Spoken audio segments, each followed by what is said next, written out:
Hello everyone, मैं हूं सायन और मेरे पास आज है एबीटीए।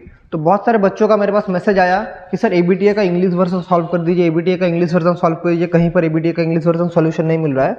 तो चलिए, मैंने आज से ये किया, मतलब ये डिसाइड किया कि अब मैं एबीटीए का भी जो इंग्लिश का जो पेपर है उसको सोल्यूशन करवा दूंगा। एमसीक्यू और 1 into 4 बाकी जो इंपॉर्टेंट न्यूमेरिकल्स है वो मैं करवा दूंगा। तो जल्दी से एबीटी आप सभी के पास होगा। एबीटी अगर नहीं भी होता है तो मेरे इस वीडियो के लिंक में डिस्क्रिप्शन में एक लिंक दिया है, उधर से डाउनलोड करके इस एबीटी का पेपर जो मैं करवा रहा हूँ उसका पीडीएफ आप लोग डाउनलोड कर लेना उसका लिंक से। मतलब इसका डिस्क्रिप्शन में जो लिंक है ऊपर क्लिक करके डाउनलोड कर लेना। और अगर एबीटी है तो बहुत अच्छा। तो मैं आज करा रहा हूँ पेज नंबर SC21, आपका एबीटी का फर्स्ट जो पेपर है, जो यहाँ पर इंग्लिश वर्जन, इसका बंगाली वर्जन इंग्लिश वर्जन दोनों ही है, मैं इंग्लिश वर्जन करवा रहा हूँ। तो सेक्शन 1 हम लोग स्टार्ट करेंगे। तो सेक्शन 1 देख लेते हैं। सेक्शन 1, तो फर्स्ट क्वेश्चन देखिए, आप लोग पेपर तो आप लोग के पास होगा, डाउनलोड कीजिएगा, नहीं तो ऊपर आ जाएगा। तो फर्स्ट क्वेश्चन है कि electric charge Q is placed at one of the corners of a cube of side A, the electric flux on it will be. तो एक क्यूब है, एक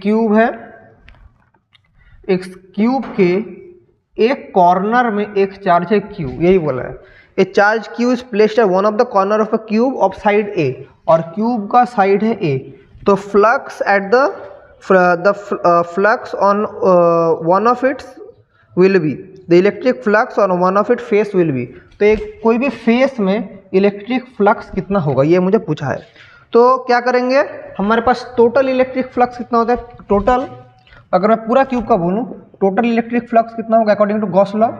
total electric flux according to Gauss law क्या पता है, phi equals to Q by epsilon not.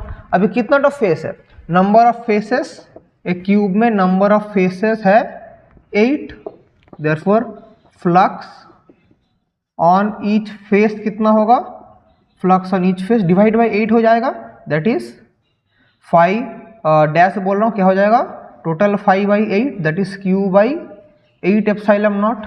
ये वाला के ऑप्शन में है, obviously option A, Q by 8 epsilon not.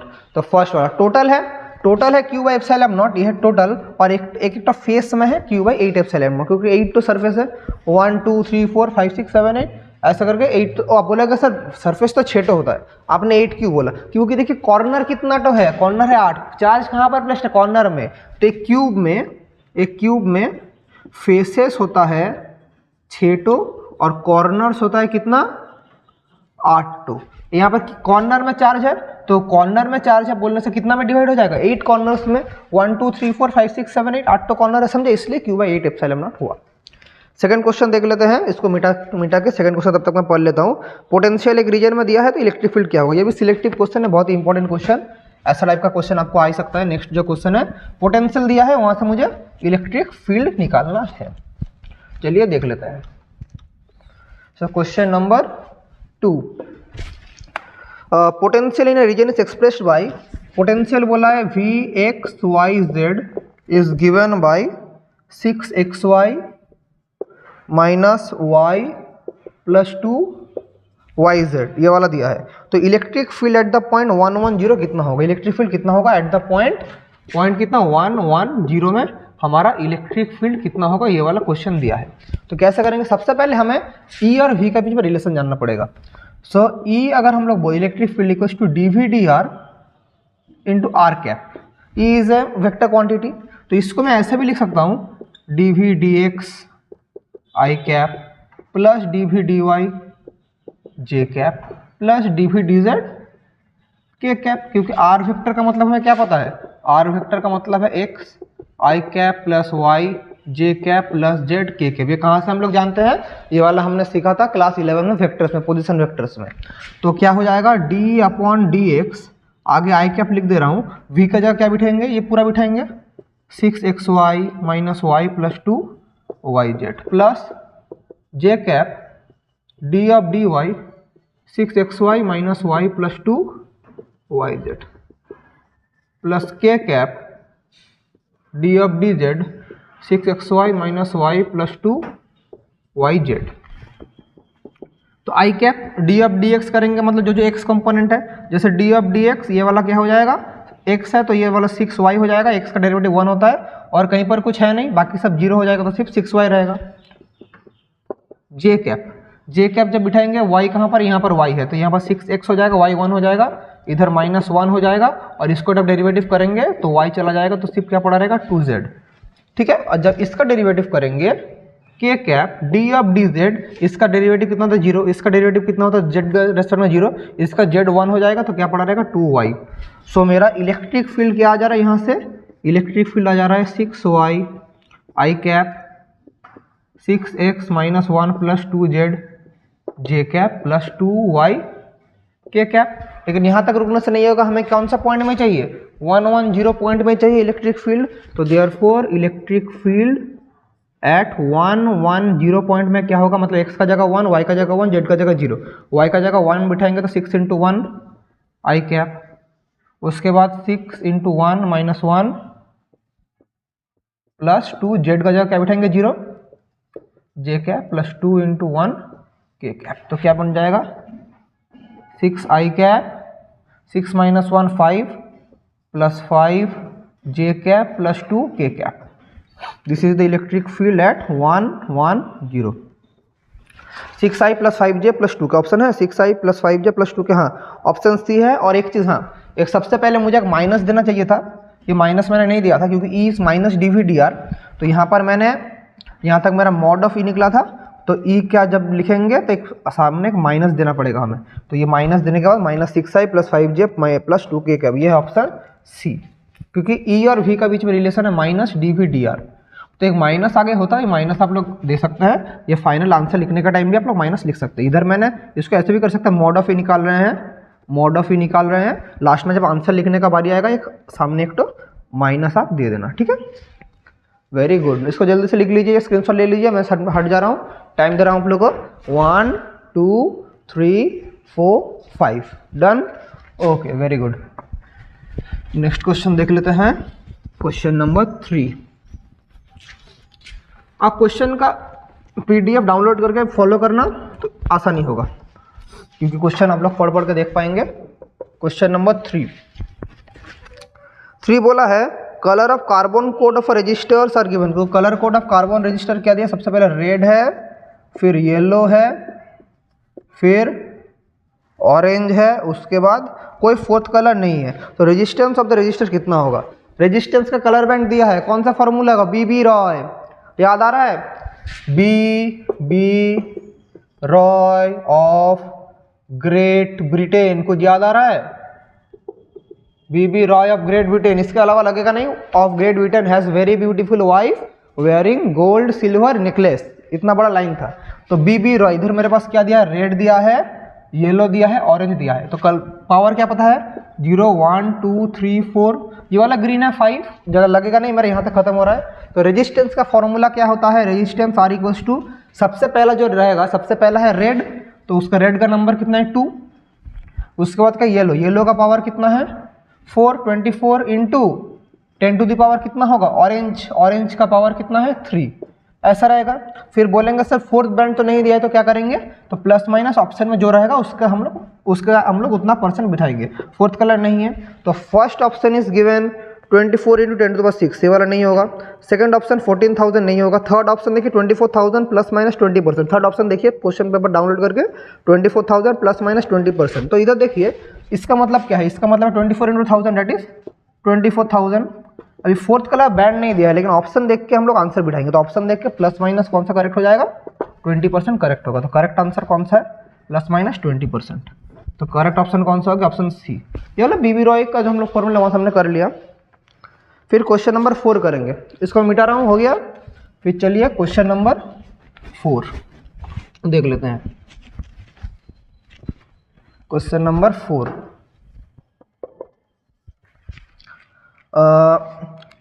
कहाँ गया हम, a proton and alpha particle projected normally into a magnetic field with same speed, what will be the ratio of radius of the trajectories of proton and alpha particle. तो radius का formula सबसे पहले हमें क्या पता है, कोई भी पार्टिकल का जो रेडियस होता है, रेडियस का फॉर्मूला होता है mv/qb, जहाँ पर m is the mass of the particle, v is the velocity, q is the charge and b is the magnetic field.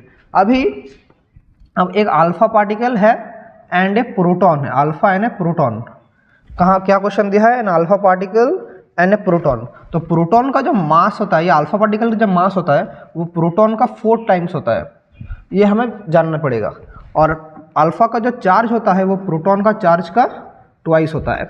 अभी बोला है कि वेलोसिटी और मैग्नेटिक फील्ड कांस्टेंट रहेगा, तो अगर मैं दोनों को रेशियो करूं, R alpha divided by R proton क्या हो जाएगा, M alpha V by Q alpha B, क्योंकि same velocity same magnetic field, और नीचे एम प्रोटॉन वेलोसिटी सेम है, नीचे क्यू प्रोटॉन बी, तो क्या हो जाएगा M alpha Q P by M P Q alpha. So क्या हो जाएगा, एम अल्फा और एम पी का बीच में रिलेशन क्या है, इधर हम लोग 4 एम पी लिखेंगे, तो यहाँ पर 4 M P upon M P into Q P, Q alpha का जगह क्या बिठाएंगे 2 Q P, 2 Q P cancel cancel, 2 into 2 that is 2 आ जाएगा, तो R alpha upon R P आ गया 2/1। अब रेशियो क्या पूछा है, रेशियो पूछा है the ratio of proton and alpha particle. तो क्वेश्चन में पूछा है प्रोटॉन टू अल्फा कितना होगा, प्रोटॉन टू अल्फा हो जाएगा 1:2, 2:1 नहीं, अल्फा टू प्रोटॉन होगा 2:1, लेकिन यहाँ पर प्रोटॉन टू अल्फा पूछा है इसलिए 1:2। और यहाँ पर correct what will the ratio trajectories of the proton and alpha particle, ये होगा option B 1:2, proton and alpha particle is 1:2। ठीक है, वेरी गुड। अब चलिए नेक्स्ट क्वेश्चन करते हैं, इसको जल्दी से लिख लीजिए। क्वेश्चन नंबर 5, क्वेश्चन 5 बोला है बार मैग्नेट, और मैग्नेटिक वाला क्वेश्चन देखिए अच्छा से, वाला क्वेश्चन थोड़ा अच्छा है, इसको थोड़ा थ्योरेटिकल बेस्ड क्वेश्चन है। Question number 5, question number 5, question number 5 बोला है bar magnet of a magnetic moment M and pole strength M is cut into 2 parts of equal length, तो magnetic moment and pole strength of either parties कितना होगा। तो magnetic एक bar magnet है जिसका magnetic moment, एक bar magnet है इसका मैग्नेटिक मोमेंट है एम और पोल स्ट्रेंथ है एम, इसको कट करके बोला है this is pole strength, this is cut into 2 equal parts, 2 equal part में हमारा डिवाइड कर दिया गया है, 2 इक्वल पार्ट में, मतलब इसका लेंथ अगर 12 होता तो इसका लेंथ L है और इसका लेंथ L है, इक्वल पार्ट्स में डिवाइड कर दिया गया, ये क्वेश्चन में बोला है। Magnetic moment and pole strength of either parties क्या होगा। अब देखिए हमारा दोनों इक्वल पार्ट में तो डिवाइड कर दिया गया है, तो लेकिन जब डिवाइड कर देंगे उसका पोल स्ट्रेंथ में कोई चेंज नहीं आएगा, इसका भी पोल स्ट्रेंथ जो होगा इसका भी पोल स्ट्रेंथ वही होगा। और मैग्नेटिक मोमेंट बोलेंगे कितना होगा सर, मैग्नेटिक मोमेंट क्या हाफ हो जाएगा, सेम रहेगा, तो देखिए magnetic moment of either part, तो मैग्नेटिक मोमेंट भी इधर जब हाफ करेंगे कोई चेंज नहीं होगा, तो इसका फाइनल आंसर हो जाएगा सेम रहेगा, M comma capital M, same answer रहेगा। ऑप्शन सी जो है एम कॉमा मतलब दूसरा capital M comma M, capital M comma M, bar magnet को जब 2 इक्वल पार्ट में डिवाइड कर देंगे तो उसका मैग्नेटिक मोमेंट कोई चेंज नहीं होगा।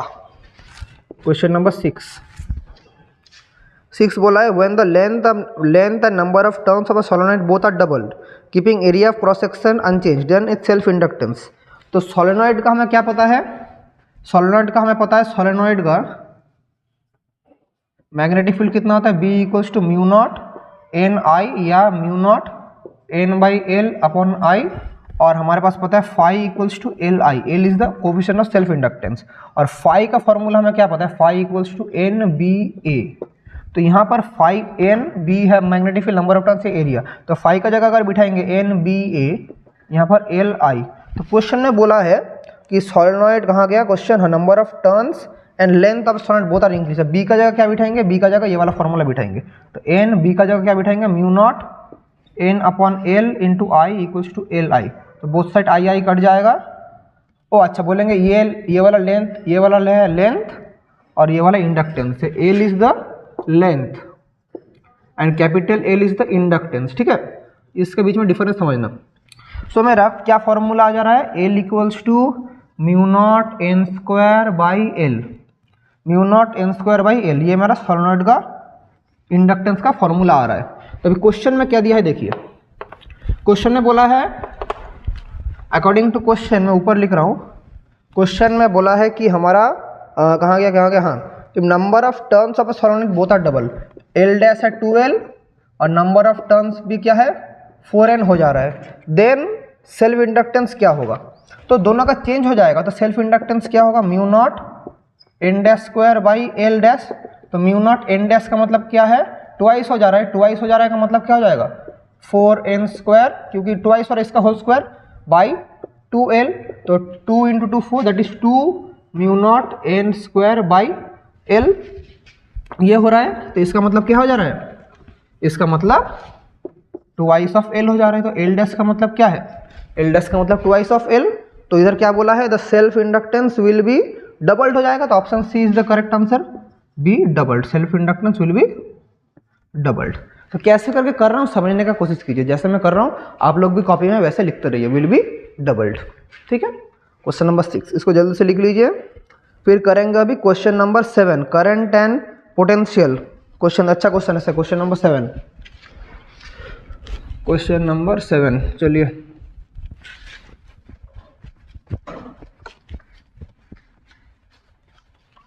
क्वेश्चन नंबर 7,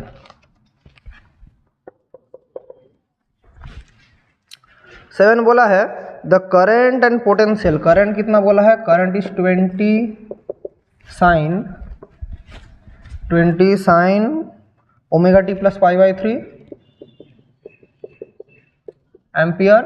और पोटेंशियल कितना बोला है, पोटेंशियल बोला है 10 sine omega T plus pi by 6 volt. ये हमारा पोटेंशियल बोला है। एवरेज पावर कितना होगा, एवरेज पावर, पावर का फॉर्मूला क्या है, सबसे पहले पावर के लिए मुझे फाई जानना पड़ेगा। फाई का वैल्यू कितना है, दोनों को माइनस करेंगे, जो आएगा वही फाई का वैल्यू है, that is pi by 6 minus pi by 3। तो कितना होगा 6 pi minus 2 pi, that is minus pi by 6। यह है हमारा फेज डिफरेंस। V0 का वैल्यू कितना है 10 वोल्ट और I0 का वैल्यू कितना है 20 एम्पियर। तो क्वेश्चन में क्या पूछा है, क्वेश्चन में पूछा है average power in full cycle. तो एवरेज पावर कितना होगा, एवरेज पावर P का फॉर्मूला क्या है, V0 I0 cos फाई। तो V0 का वैल्यू कितना है 20, I0 का वैल्यू है नहीं, V0 का वैल्यू है 10, I0 का वैल्यू है 20 into cos minus pi by 6, cos minus pi by 6 plus pi by 6, तो वैल्यू सेम है, that is cos 30 degree. Cos 30 degree का वैल्यू कितना है 1/√3, that is 200, sorry cos 30 degree का वैल्यू है √3/2, √3 1/√3 क्या बोला √3/2। तो ये क्या हो जाएगा 100√3 हमारा वाट हो जाएगा पावर। तो ऑप्शन में है 100√3, ऑप्शन हाँ option C is the correct answer 100√3। तो ये अगर क्वेश्चन ऐसा रहेगा तो हमारा पावर ऐसे हम लोग निकालेंगे, V0 I0 cos थीटा। इस cos थीटा को क्या बोला जाता है, power factor. And V0 I0 cos theta is the full formula of power of an AC circuit. Question number 8 चलिए, क्वेश्चन नंबर 8 क्या दिया है, क्वेश्चन नंबर 8 बोला है magnetic field of an electromagnetic wave is given by. Magnetic field बोला है, कहाँ गया, हाँ 2 into 10⁷ sine 0.5 into 10³ x, 0.5 10³ x plus 1.5 into 10⁻11 5 10⁻11 t। ये वाला मेरा क्या दिया है, मैग्नेटिक फील्ड दिया है। This electromagnetic wave is visible infrared microwave radio wave. तो कैसे करेंगे, तो इसके लिए मुझे इसका वेवलेंथ निकालना पड़ेगा। तो इसको अगर मैं कंपेयर करूँ B = A sine kx plus omega T के साथ, तो मेरा k का वैल्यू क्या आ रहा है, k का वैल्यू आ रहा है 0.5 इंटू 10⁻3। यूनिट किस में दिया है, अगर टेस्ट ये वाला है मेरा ये टेस्ला में ही होगा। तो ये किस, तो यहाँ से मुझे 2k का वैल्यू है 2 पाई बाई लैम्डा, तो 0.5 इंटू 10⁻3। तो यहाँ पर लैम्डा क्या हो जाएगा 2 पाई बाई 0.5 इंटू 10⁻3। सो क्या होगा 0.5 मतलब 1/2, दैट इज 4 पाई 10⁻³ मीटर। तो लैम्डा का वैल्यू 10⁻³ मीटर का रेंज में आ रहा है। 10⁻³ मीटर का रेंज में अगर लैम्डा होता है तो वेवलेंथ किसका होगा, ये वाला होगा visible infrared microwave radio wave. ये वाला होगा, ज़्यादा वेवलेंथ किसका होता है, इंफ्रारेड का होता है, क्योंकि यहाँ पर जो विजिबल लाइट है इतना नहीं है, विजिबल लाइट एंगस्ट्रॉम का रेंज में होता है, ये एंगस्ट्रॉम का रेंज नहीं है। तो ये करेक्ट आंसर होगा हमारा क्या, इंफ्रारेड रे, क्योंकि इसका वेवलेंथ का रेंज ये वाला है। तो इसका करेक्ट आंसर होगा इंफ्रारेड वेव। इसको लिख लीजिए जल्दी से, ठीक है, जल्दी से लिख लीजिए। तो चलिए नेक्स्ट क्वेश्चन करते हैं। क्वेश्चन 8 हो चुका है, अब करेंगे क्वेश्चन 9।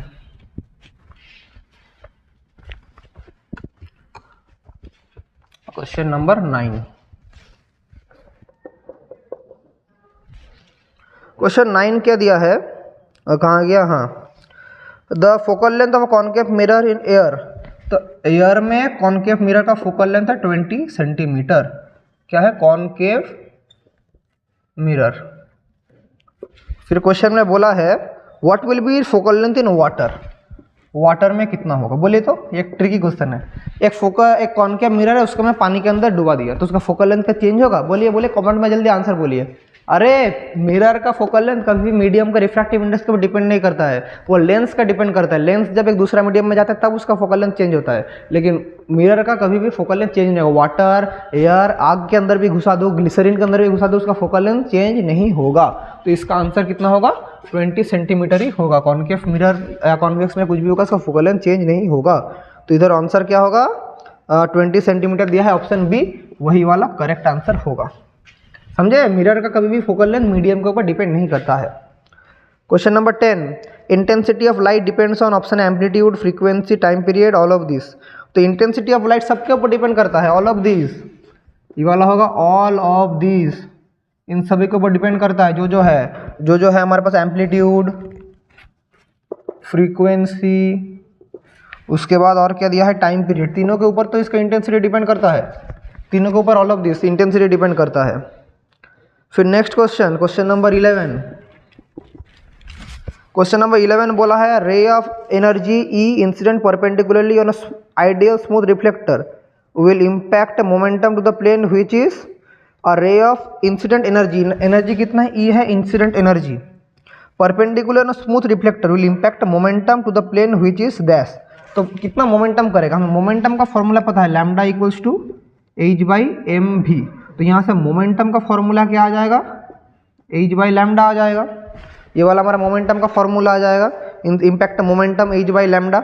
तो अभी देखिए हम क्या कर सकते हैं, हम ऊपर h new by lambda into new multiply कर सकते हैं। h न्यू का मतलब क्या है, हमें प्लैंक का इक्वेशन क्या पता है, Planck's equation energy equals to E equals to H nu, हमें ये पता है। और हमें ये पता है लाइट का फॉर्मूला क्या है, C equals to H into यहाँ लैम्डा इंटू न्यू, मतलब velocity equals to wavelength into frequency. तो ये वाला क्या हो जाएगा, तो एम भी इक्वल्स टू h/λ। तो यहाँ पर ऊपर हमारा हो जाएगा ई, नीचे हमारा h इंटू न्यू हो रहा है, h इंटू न्यू मतलब E/c। तो हमारा मोमेंटम कितना एग्जर्ट हो रहा है, मोमेंटम एग्जर्ट हो रहा है E/c, क्योंकि ऊपर नीचे मैंने न्यू मल्टीप्लाई किया h/λ। तो करेक्ट ऑप्शन कौन सा होगा, correct option is option number D. Correct option is option D, momentum कितना होगा E/c। नेक्स्ट क्वेश्चन देख लेते हैं, क्वेश्चन नंबर 12। अच्छा क्वेश्चन है क्वेश्चन नंबर 12, बामर और लीमन सीरीज के बारे में बोला है, तो वो भी हम लोग देख लेते हैं। चलिए इसको बिठा के,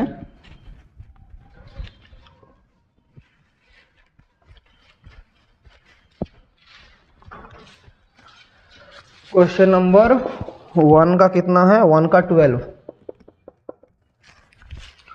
12 क्या, ratio of maximum wavelength of Lyman and Balmer series of hydrogen spectrum is, ratio of maximum wavelength of Lyman and Balmer series of hydrogen spectrum कितना होगा।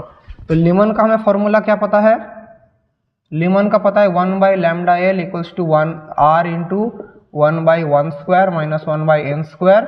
और बामर का हमें पता है कितना, 1/λB equals to r into 1/2² minus 1/n²। अब maximum wavelength बोला है, जब हम लोग मैक्सिमम बोलेंगे तो उसके लिए मुझे क्या करना पड़ेगा बोलिए, तो उसका जो नेक्स्ट मैक्सिमम वेवलेंथ जब भी क्वेश्चन में बोला जाएगा तो उसका प्रीसीडिंग जो है उसका बाद वाला हम लोग करेंगे। मैक्सिमम वेवलेंथ बोला है क्वेश्चन में, देखिए मैक्सिमम वेवलेंथ, क्वेश्चन में मैक्सिमम वेवलेंथ बोला है। मैं फिर से दिखा देता हूँ, क्वेश्चन में बोला है the ratio of maximum wavelength of Lyman and Balmer series क्या होगा, maximum wavelength of Lyman and Balmer series. तो मैक्सिमम वेवलेंथ के लिए लीमन का जो होगा, लीमन का हमारा जो करेंगे उसका नेक्स्ट जो है वो इक्वेशन करेंगे। तो 1/1², 1 के बाद कौन सा आता है, यहाँ पर n क्या है, n है 2 3 इन्फिनिटी तक जाएगा, यहाँ पर n है 3 4 5 ऐसा करके चलता रहेगा। तो इसका जो नेक्स्ट है 1 के बाद कौन सा है 2, तो इधर क्या आ जाएगा 1/2²। मैक्सिमम के लिए ये करता है, मिनिमम जब करेंगे तब यहाँ पर इन्फिनिटी होता है, ठीक है। That is r into 1 minus 1/4 that is 3/4 आ रहा है। और अगर हम लोग बामर का करते कितना आता है, r 1/2² minus 1/3² that is r into 1/4 minus 1/9, that is 9 minus 4, यहाँ पर एक r मल्टीप्लाई होता तो 5r/36, 5r/36 दोनों को डिवाइड कर देंगे, 1/λl बाई 1/λb दोनों को अगर डिवाइड करेंगे तो कितना होगा 3/4r 5/36r। तो यहाँ से क्या हो जाएगा, लैम्डा भी ऊपर चल जाएगा तो lambda B upon lambda L equals to 3/4 into 36/5, 4 into 9 जो 36, तो ये क्या हो जाएगा 27/5। तो क्वेश्चन में बामर टू लीमन पूछा, ये लीमन टू बामर क्वेश्चन ने पूछा है लीमन टू बामर, तो that is Lyman is to Balmer कितना हो जाएगा 5:27, 5:27, लीमन इज टू बामर हो जाएगा 5:27। तो करेक्ट आंसर कौन सा होगा, correct option is option B 5:27। ठीक है, इसको जल्दी से लिख लीजिए, मैं स्क्रीन से हट जा रहा हूँ, जल्दी से लिख लीजिए, मैं आप लोग को टाइम दे रहा हूँ, 1 2 3 4 5 डन। ठीक है, next question, question number 13।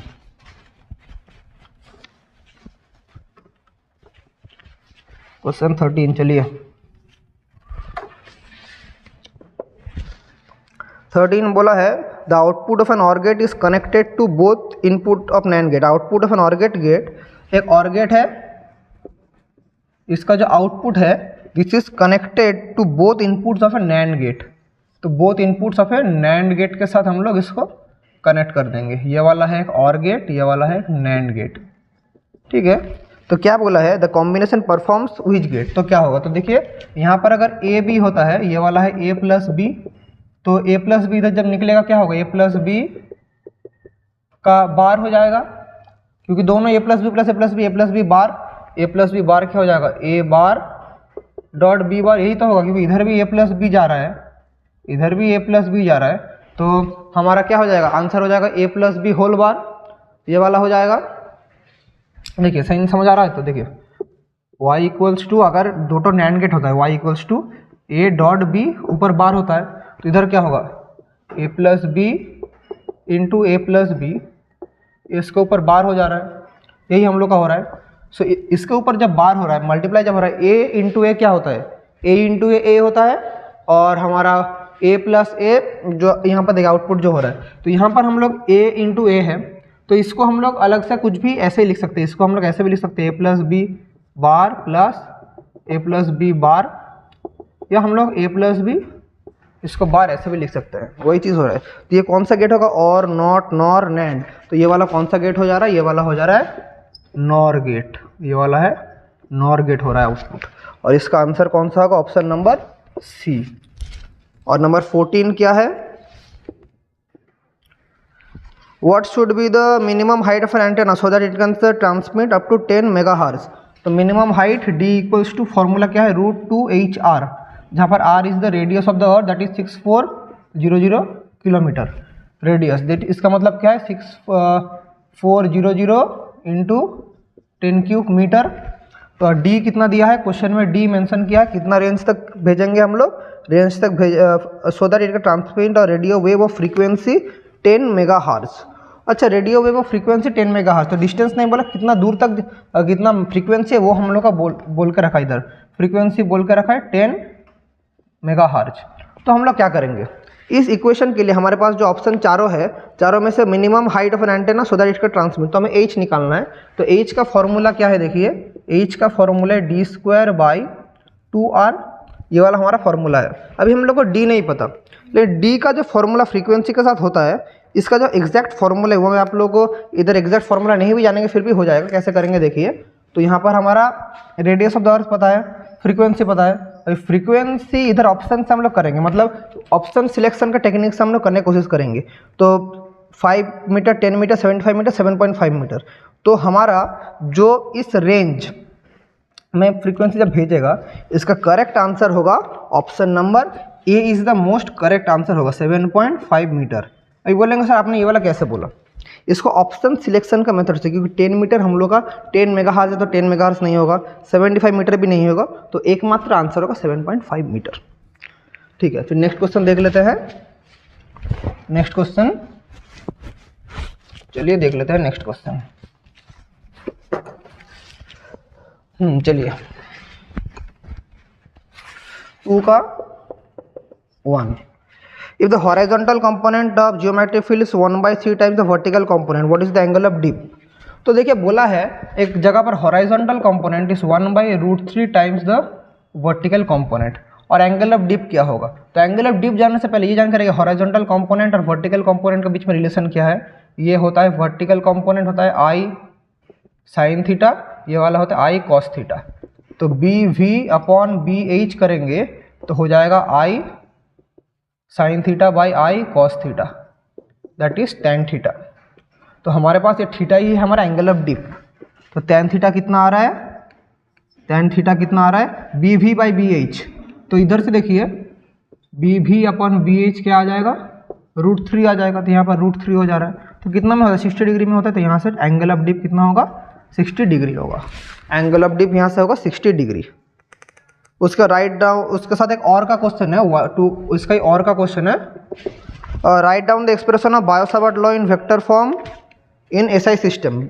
Vector Biot Savart law का वेक्टर फॉर्म, तो वेक्टर फॉर्म क्या होगा बायो-सावर्ट लॉ का vector form, Biot Savart law D B equals to mu naught upon 4 pi I D L cross R upon R cube. This is the vector form of Biot Savart law. ठीक है, फिर next question number 2, what is wattless current in AC circuit. Wattless current, अरे हमारे जो current का जो wattless current ये है हमारे एसी करंट के उधर है कि हमारा एलसीआर सर्किट में, एलसीआर सर्किट में क्या होता है, ये नंबर 2 का बोल रहे हैं।